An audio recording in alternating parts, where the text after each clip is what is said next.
Imagine going to sleep in the safety of your own bed in your home with your husband, only to find out that your husband is allowing men to come in and SA you. That is exactly what happened to Giselle Pellicott. I'm sorry if I'm saying her name wrong.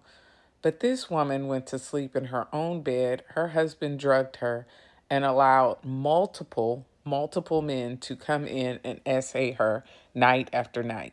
Thanks to Giselle's bravery and courage to come forward and tell her story and seek justice in her own case, France has strengthened its laws that consent must be explicit.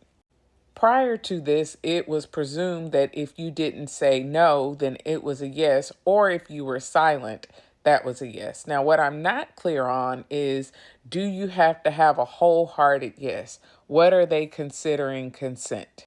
So I went and looked it up further, and it says that consent must be freely given in forms specific and revocable, acting that it cannot be inferred through silence or lack of reaction. It's very sad that after a case like that, where over 50 men are allowed to come into her marriage bed, being given access by her husband, that this law was passed. And it makes me wonder how many women in the U.S. are suffering in silence because men presume that saying I do in marriage means saying I do in everything.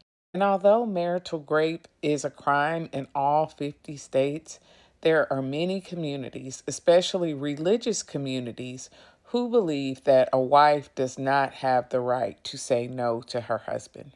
And when you take into consideration relationships with intimate partner betrayal, where the husband is physically acting out with other people and then coming home and sleeping with the wife, this is a non consensual act, which reflects just how far we have to go to provide safety and security for women, even in marriage situations. If it is not a wholehearted yes, it is a no. If it is a yes and then a no, it is a no. If it is silence, it is a no. If it is a yes only after repeated coercion, it is a no. If it is a yes after threats, it is a no. We need to continue to do the work around consent.